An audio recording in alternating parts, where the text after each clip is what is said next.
Mas em tese, assim, se a gente melhorar o desempenho das pessoas, a gente está melhorando o desempenho da companhia e os resultados vêm naturalmente. E o mercado de trabalho é muito mais complexo hoje do que ele era há 20, 30 anos. Então, se você fica parado, não é que você não evolui, você anda para trás, porque o mercado inteiro evolui enquanto você está parado. A gente pode começar com uma coisa muito simples, que é você definir o cargo de cada um na organização e começar a fazer um acompanhamento da performance com base nisso. Quais são as competências críticas desse negócio para que ele funcione, para que ele seja bem sucedido no longo prazo. RH Rocks, o podcast de inovação e estratégia para a gestão de pessoas do UOL EdTech para empresas. Não dá para negar que a gestão de desempenho tem sido uma das práticas mais eficazes do mercado quando o assunto é performance, engajamento e retenção de talentos. Empresas que dispensam qualquer apresentação, como Google, Facebook e Netflix, implementam práticas de gestão de desempenho eficazes e obtêm resultados conhecidos por qualquer profissional de RH. A gestão de desempenho serve para melhorar a performance da empresa e, por meio do desempenho de cada uma das pessoas colaboradoras, individualmente ou coletivamente. E para que ela funcione bem, é essencial que haja um ciclo bem estruturado, com planos de ação que façam sentido para o desempenho da pessoa colaboradora, e uma dessas ações tem uma forte relação com a área de treinamento e desenvolvimento. Mas como isso funciona na prática? A gestão de desempenho e a educação corporativa, juntas, podem proporcionar quais resultados para a sua organização? Eu sou Vanessa Carvalho, sou consultora de marketing para empresas e autora de alguns dos cursos do catálogo Sapiência, e nesta edição do RH Rocks nós vamos falar justamente dessa forte relação entre desempenho e learning e como os dois juntos podem ajudar as empresas a alcançarem o tão sonhado ROI do treinamento e da gestão de performance. E antes de começarmos o bate-papo, quero te convidar a seguir a gente no Instagram, LinkedIn e YouTube. Os nossos links das redes sociais estão aqui na descrição do episódio. Assim você fica por dentro dos novos episódios e aprende mais assuntos relevantes para o RH e as lideranças da sua empresa. E para falar do tema de hoje com propriedade que ele precisa, eu trouxe aqui dois especialistas. Kiko Homem de Mello, founder da Culture Rocks, que inclusive já esteve aqui no nosso podcast, no primeiro episódio, te convido a ouvir, e Luiz Novo, Product Director de Learning Solutions do UOL EdTech. Luiz, Kiko, sejam muito bem-vindos. Apresentem-se para os nossos ouvintes. Obrigado pelo convite, é um prazer estar aqui. Eu sou o Luiz, eu toco o nosso time de Learning, né? Então a gente é responsável pelo desenvolvimento da nossa plataforma de aprendizagem e estou aqui feliz em contribuir onde eu puder. Boa. Boa, eu sou o Kiko, founder da Culture Rocks, que entrou para o ecossistema também, assim como a Score, da qual o Luiz é fundador, né? Legal. E eu toco e ajudo a direcionar o nosso roadmap do produto de gestão de desempenho, dos produtos, né? Gestão de desempenho, clima e cultura, metas e liderança. Fazem assim a nossa suíte de produtos digitais. Perfeito. É exatamente sobre isso que falaremos hoje. Mas eu quero começar do começo. Vamos para todo mundo se colocar na mesma página. Para que serve gestão do desempenho e para que ela é tão importante para uma empresa? Boa, gestão de desempenho é um processo quase sempre do RH dentro das organizações, né?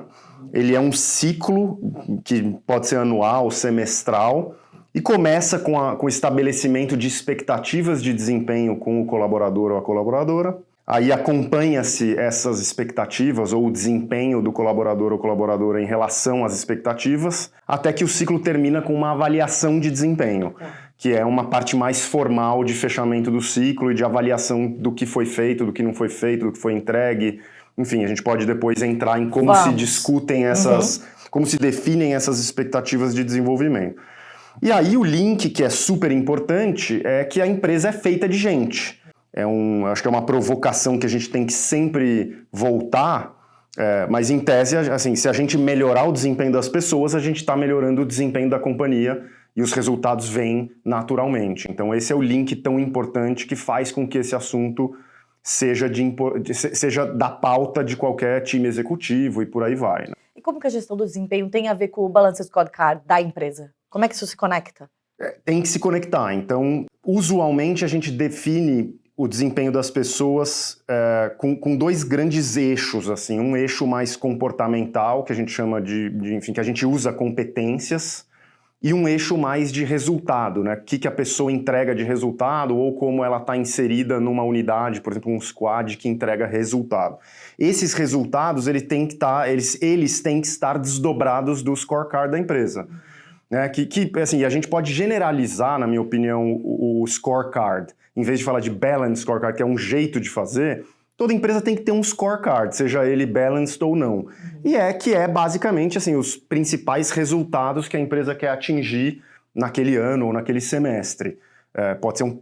Podemos chamar de card de metas, podemos chamar de as metas da empresa. Não importa muito o nome, mas tudo tem que derivar da estratégia da companhia, que aí a gente articula as metas como uma representação dessa estratégia dentro desse prazo de tempo, e aí tudo que todo mundo está fazendo na organização deveria remar na mesma direção.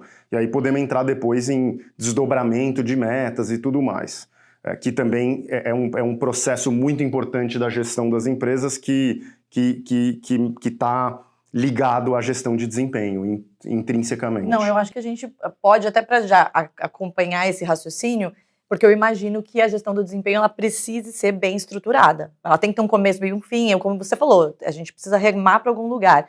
Como que a gente desenha isso na prática?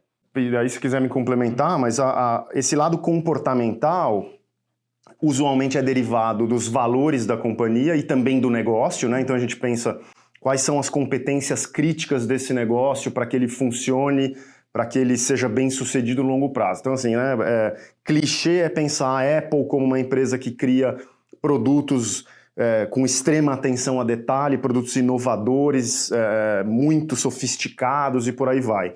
Disso, quer dizer, simplificando super, né, mas disso a gente consegue imaginar que tipo de competência tem que ter uma pessoa que trabalha, por exemplo, junto com esses produtos. Tanto técnicas quanto comportamentais. Tanto técnicas quanto comportamentais. Elas precisam ser coerentes, né? Então, por exemplo, quer dizer, na Apple, muito provavelmente uma pessoa que trabalha ligada à entrega de valor para o cliente, ela tem que ser atenciosa com detalhes, né? Porque o Steve Jobs fez o escritório inteiro para lembrar as pessoas do quão cada detalhezinho é importante. Ao mesmo tempo, talvez na Walmart, o que se cobra das pessoas, em geral, é uma atenção a custos muito grande, uma frugalidade e por aí vai. Então, você vê que são jogos um pouco diferentes e aí daí derivam, por exemplo, as competências comportamentais.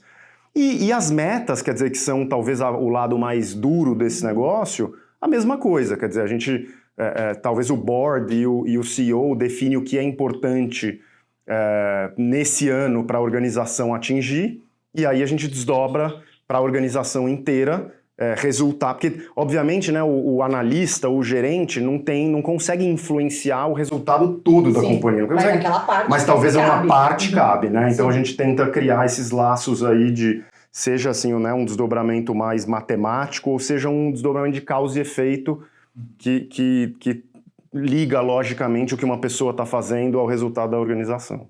Isso imagino que tenha, isso seja o primeiro passo, né? A gente precisa ter essa visão do que a gente quer medir, acompanhar, né? E aí, depois que isso, uma vez feito, a gente passa a fazer esse acompanhamento, avalia se a gente está chegando nesse lugar, certo? É mais ou menos esse caminho? Perfeito. A gente não precisa começar por exemplo, a gente não precisa já começar definindo esses resultados e definindo as competências e tendo um programa super complexo. A gente pode começar com uma coisa muito simples, que é você definir o cargo de cada um na organização e começar a fazer um acompanhamento da performance com base nisso. Então existem graus de sofisticação à medida em que o seu programa evolui. Mas qualquer coisa, assim, qualquer conversa em que líder e liderado ou liderada sentem para definir o que é esperado dessa pessoa e acompanhar ao longo do tempo, já é um ótimo começo de um programa de gestão de desempenho.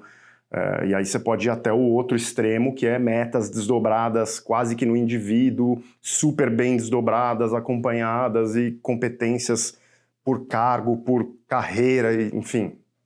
A gente está falando uma coisa que é mais importante do que o refinamento desse processo, né? É o fato dele existir e evoluir continuamente. É isso que você está dizendo? Também.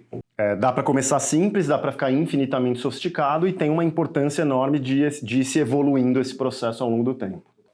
Eu acho que quando a gente fala de gestão de desempenho, está muito associado, assim, de maneira até simples, a uma parte do processo que é a avaliação de desempenho, que tem muita literatura sobre isso, mas que também tem coisas, por exemplo, saiu um artigo na Harvard Business Review que fala que até que os métodos, eles já estão ficando meio obsoletos na avaliação de desempenho. Como é que vocês estão vendo isso?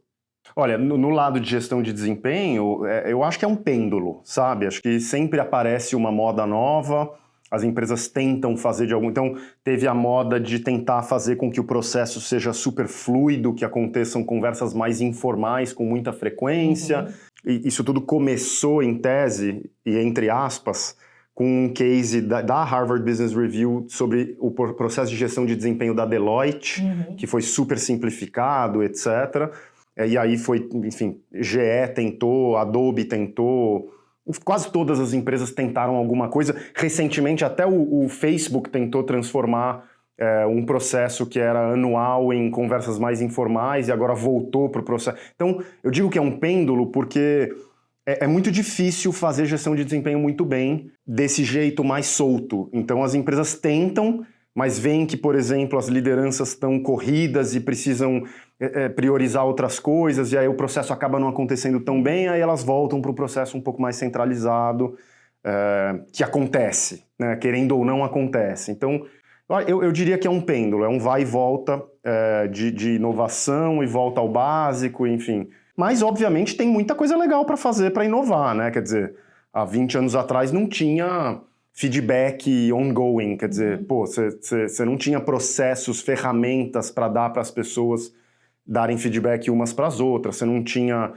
programas de reconhecimento gamificados, sociais, então tem um monte de coisa aí em volta desse processo que pode ser inovada. Uma das coisas que eu li sobre em vez do feedback, é o feed forward. Né? Então, é esse tipo de coisa que você está falando, né? Mas isso também é meio orgânico, isso se ajusta à cultura daquela empresa, ao nível de maturidade do próprio processo, eu imagino. Tem um tanto de coisa que sim, tem um tanto de coisa que eu acho que é comum a todos, mas, por exemplo, aquilo que eu falei da diferença entre Apple e Walmart, quer dizer, você precisa desenhar o processo para o que é importante para a sua organização. Então, dependendo da estratégia, do posicionamento de mercado, do posicionamento estratégico, etc., muda um pouco o desenho do processo. Talvez tenha até alguma influência da época que a gente está, né? Eu imagino que essa tendência das empresas quererem encurtar o processo de avaliação é porque a gente está num mundo que evolui muito rápido, assim, né? Então, às vezes, o que eu combino com você para daqui a um ano, se a gente sentar de novo daqui a um ano, talvez, nem era mais aquilo que a gente precisava ter desenvolvido, talvez seu cargo já mudou no meio do caminho, a estratégia deu uma guinada. Imagino que a gente esteja no momento das empresas adaptando um pouco, né, o processo a essa realidade mais rápida que a gente vive. Total. Essa é uma das grandes críticas ao ciclo anual, né? Dizer, olha, em um ano muda tudo e aí, portanto, não dá para se planejar tão bem, etc. Então, vamos fazer um ciclo mais curto.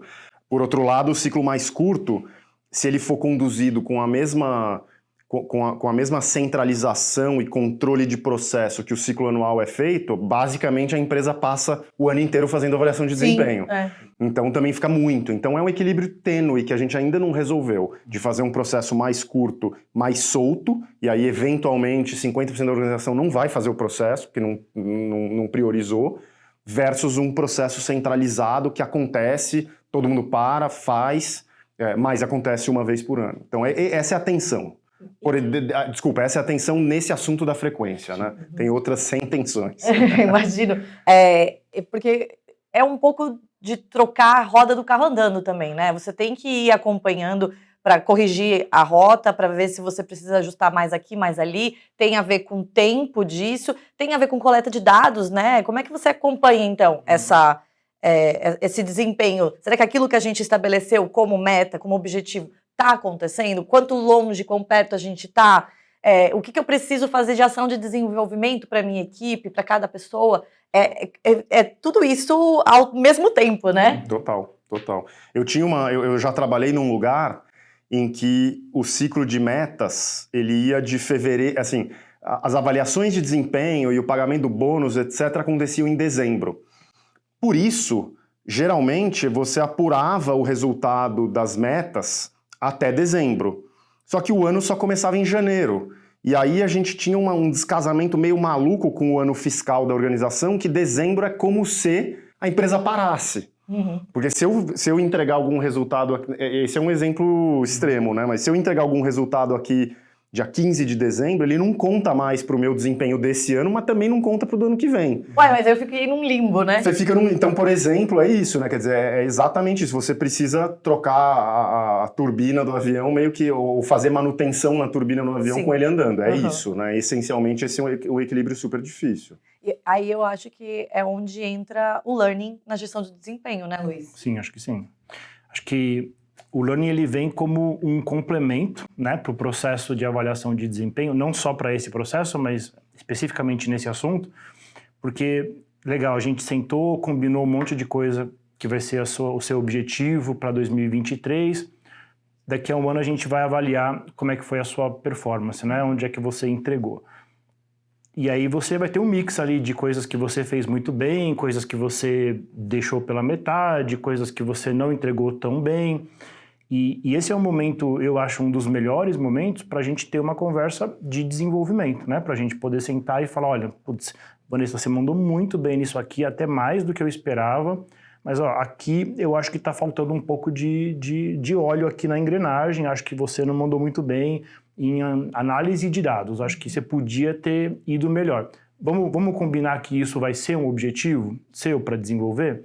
E é muito legal isso ser um output da avaliação de performance, porque senão você pode ficar meio perdido ali, né? Assim, agora, que eu vou desenvolver esse ano? Assim, tem tantas possibilidades, tem milhares de cursos, tem competências infinitas. O que vai me ajudar a entregar mais valor para a empresa e recolher mais valor também por consequência disso, né? Então, o processo de avaliação, eu acho que ele é um momento onde a tua liderança, onde a empresa fala, olha, você está sendo super útil, mas talvez se você desenvolver esse ponto aqui, você vai destravar ainda mais potencial. Então, para mim, eles casam muito bem um como o input para o outro, né? E a empresa dá ferramentas para isso, né? Meios de desenvolver, porque tem uma pesquisa no LinkedIn que fala que 94% dos profissionais ficariam mais tempo na empresa se a empresa oferecesse ações de treinamento e desenvolvimento. Então, não é basta falar, Vanessa, olha, você precisa melhorar aqui nesse A. Boa sorte, né? O que eu posso fazer para que isso seja viável para o meu colaborador? Total. E isso tem muito a ver com as novas gerações, né, que estão entrando no mercado de trabalho, assim. Você já deve ter ouvido falar, o pessoal falar, pô, essa geração nova quer crescer muito rápido, eles querem ser promovidos a cada 6 meses. Não é bem isso, né? Só que essas pessoas, elas já estão mais conscientes de que o mercado de trabalho é muito mais complexo hoje do que ele era há 20, 30 anos. Então, se você fica parado, não é que você não evolui, você anda para trás, porque o mercado inteiro evolui enquanto você está parado. Então, eu acho que muita gente hoje está no mercado de trabalho e está preocupada. Está falando, pô, será que se eu ficar 10 anos aqui fazendo a mesma coisa, quando eu sair, eu ainda vou ser empregável, né? E deixou de ser uma relação onde você troca as suas horas pelo dinheiro da empresa, né? Então, assim, a empresa não precisa só das suas horas, ela precisa do seu entusiasmo, da sua curiosidade, da sua vontade de perseguir coisas novas. Ela precisa que você esteja envolvida, engajada ali no trabalho. E você, do outro lado, não quer só o dinheiro em troca do seu tempo, você quer ser desenvolvida, você quer ter novas oportunidades sendo abertas para você. Então, quando a empresa percebe essa necessidade e começa a suprir, fala, ó, legal, a gente não está aqui só numa relação de tempo versus dinheiro. Você vai crescer, a gente vai crescer e todo mundo vai sair melhor depois. As suas oportunidades vão se abrir e a gente vai colher mais resultado por consequência. Rola um casamento muito maior de interesse, né? Então, por que você vai deixar esse negócio que não só está te recompensando pelo seu tempo, mas também está te preparando para o futuro? Por isso que a retenção sobe tanto quando você capacita as pessoas. Por isso esses 94% que você falou, né? Sim. E quando a gente tem o olhar para o indivíduo, né? Daí a gente está falando do famigerado PDI, né? Todo mundo ouve muito falar sobre isso. Como que a gente pode fazer ele acontecer de uma maneira mais eficiente na prática, considerando todo esse cenário que vocês trouxeram, essa agilidade, essa rapidez com que a gente precisa melhorar e entregar resultado e reter os talentos e tudo mais? É um monte de pratinho rodando ao mesmo tempo, né? E aí vou dar um passo só atrás para falar uma coisa para complementar uma coisa que vocês estavam falando, que de fato é maluco pensar que tem muita empresa que não investe no desenvolvimento e treinamento dos seus colaboradores e colaboradoras, né? Porque é do interesse dela. Se a gente pensar a gestão de desempenho, ela, assim, entre outros vários objetivos, a gente pode pensar dois grandes aqui. Um é alinhar as pessoas, ou seja, fazer todo mundo remar na mesma direção, que é aquela história do desdobramento e tudo mais. E o outro é melhorar o desempenho das pessoas, né? Desenvolver as pessoas, em essência, para a empresa é melhorar o desempenho delas, é fazer elas atacarem desafios de maior complexidade ou entregarem mais com menos e por aí vai. E os dois são do interesse da organização. Então, quer dizer, o learning entra de maneira crucial para um processo, para um sistema de gestão de desempenho, porque ele é um dos grandes jeitos através dos quais o desempenho é melhorado, né? E aí o PDI, ele nada mais é do que, talvez se a gente pensar as metas da pessoa, ela vai ter algumas metas que são de negócio e elas vai ter algumas metas que são de desenvolvimento pessoal no trabalho, né? Certo. O PDI é o pacote de metas de desenvolvimento individual. Então, óbvio que ele vai um pouco mais adiante, então você fala, por exemplo, que competência você quer desenvolver, né? Geralmente ele é baseado em competência, skill, né? Esse tipo de coisa, habilidade, competência, conhecimentos, habilidades e atitudes, né? Que são essencialmente a história dos skills e das competências. Então você fala qual é a competência que você quer melhorar e aí traça quais são as atividades que você vai fazer para desenvolver esse skill. Pode ser participar de um projeto, pode ser... em algumas empresas, fazer uma mudança de carreira horizontal para adicionar outros conhecimentos na sua bagagem, mas muitas vezes fazer curso, consumir conteúdo, e aí que entra, por exemplo, a plataforma Learning Rocks para a gente, que é fundamental, porque é uma parte muito grande de como o desenvolvimento acontece, né? Me corrija se eu estiver errado, mas o PDI, ele geralmente é feito entre líder e liderada, né? Sim. E eu entendo que ele gera alguns valores para o negócio, né? Primeiro que a avaliação de competência pode te dizer o que desenvolver. O PDI, para mim, ele diz um pouco do como, né? Assim, que passos eu vou dar. O recheio dele é isso, é exatamente isso. Exato. E quando eu faço com o meu time, eu acho que tem dois valores que a gente agrega, né? Primeiro, eu sempre peço para o meu time trazer o PDI, o draft do PDI. O rascunhado, né? Porque a partir dele mesmo. A partir primeiro dele. Legal. Por quê? Porque isso me ajuda a entender o quanto que essa pessoa já desenvolveu a capacidade de aprender sozinha, que é uma das principais capacidades para hoje em dia, né? Então, como é que essa pessoa estruturaria um plano de aprendizado para esse assunto? Legal. Agora, como é que eu, como líder, posso aumentar o potencial desse PDI, né? Porque, teoricamente, eu já passei por onde ela está. Se eu sou líder dela, eu tenho um pouco mais de experiência naquele assunto.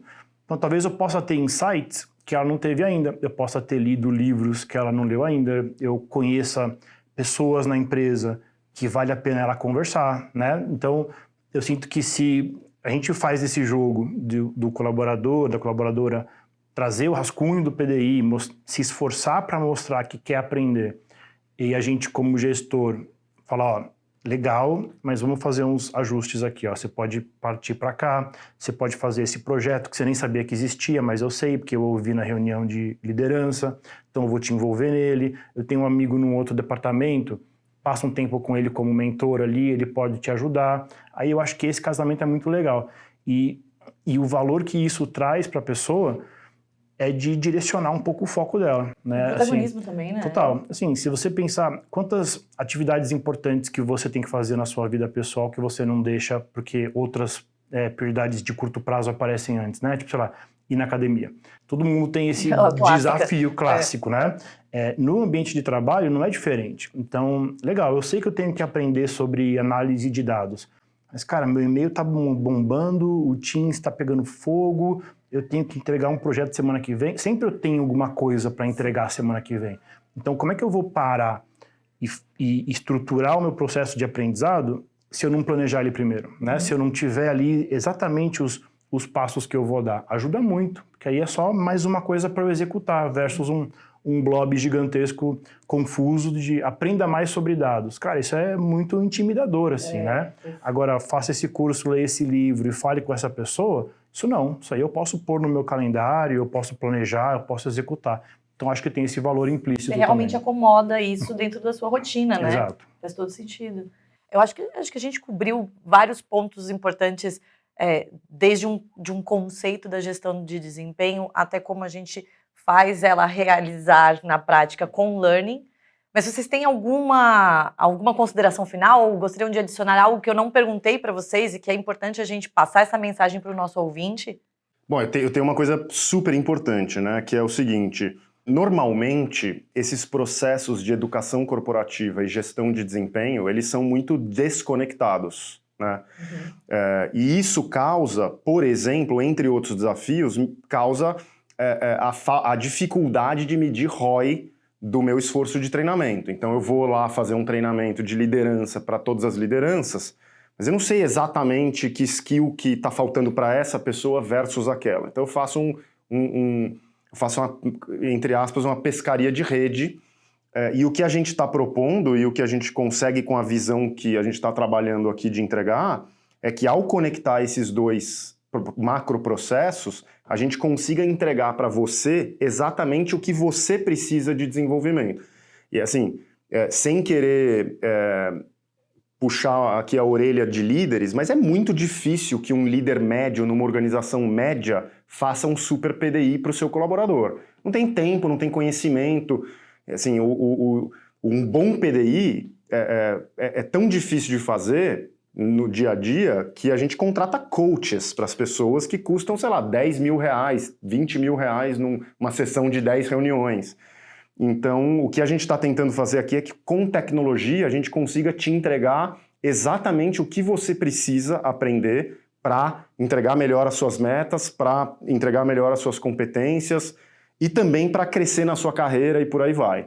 E a gente consegue isso porque a gente sabe a avaliação de desempenho de cada uma das pessoas, a gente sabe o processo de sucessão da organização, a gente sabe quais feedbacks a pessoa recebeu, quais elogios ela recebeu e por aí vai. Então a gente tem informações que vêm... A grande graça de ter juntado Culture Rocks e Learning Rocks, né, é justamente porque a gente aqui tinha um monte de informação sobre quais são os temas importantes para desenvolver de uma dada pessoa, mas a gente não tinha a outra parte. E eles também não tinham a outra... Quer dizer, eles também tinham o learning, mas não tinham a parte de saber exatamente o que cada um precisa. Que para a organização é um negócio dificílimo de fazer sozinha, né? Quer dizer, não dá para fazer isso em planilha, né? Então a gente, assim, com isso a gente entrega essa visão de praticamente ter um coach ou uma coach para cada colaborador. Você amarra o ciclo inteiro mesmo. Tudo, né? E acho que eu reforçaria um pouco uma das coisas que a gente conversou aqui, que é a questão da disciplina e do pensamento Lean. Assim, eu acredito de verdade que fazer um pouquinho com consistência tem muito, muito valor, né? Então, às vezes, eu vejo muito cliente chegando pra gente falando, cara, isso é muito complexo, eu vou ter que gastar muito tempo fazendo muitas análises e dados, eu vou ter que criar 50 mil competências e as pessoas vão ter que ter 50 mil cursos. Não, cara, assim, começa simples, saca? Faz uma avaliação de competências baseada em 2, 3, 4, 5 coisas ou nos valores da empresa, começa leve.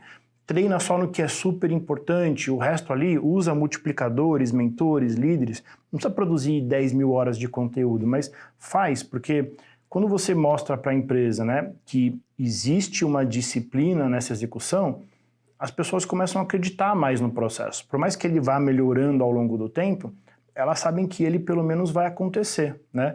Muitas vezes eu vejo a empresa se empolga lá, uma liderança de RH super inovadora, criativa, fala, vamos fazer acontecer, vamos criar 50 mil processos, roda um trimestre, vira uma coisa super pesada, que ainda não faz parte do comportamento, né, automático da empresa, vai, despenca e ninguém nunca mais faz. Então, putz, acho que tem muito mais valor fazer pequeno e ir crescendo do que tentar dominar tudo e depois deixar cair. Perfeito. Pegando até o exemplo que você mesmo deu da academia, né? Não adianta você ir lá e treinar loucamente 2 um dia horas por inteiro dia, exato. e daí você nunca mais volta na academia. Se você vai lá todo dia, 15 minutinhos, aí amanhã você consegue fazer 20, depois meia hora, e aí você vai gradualmente evoluindo isso. Exatamente. Perfeito.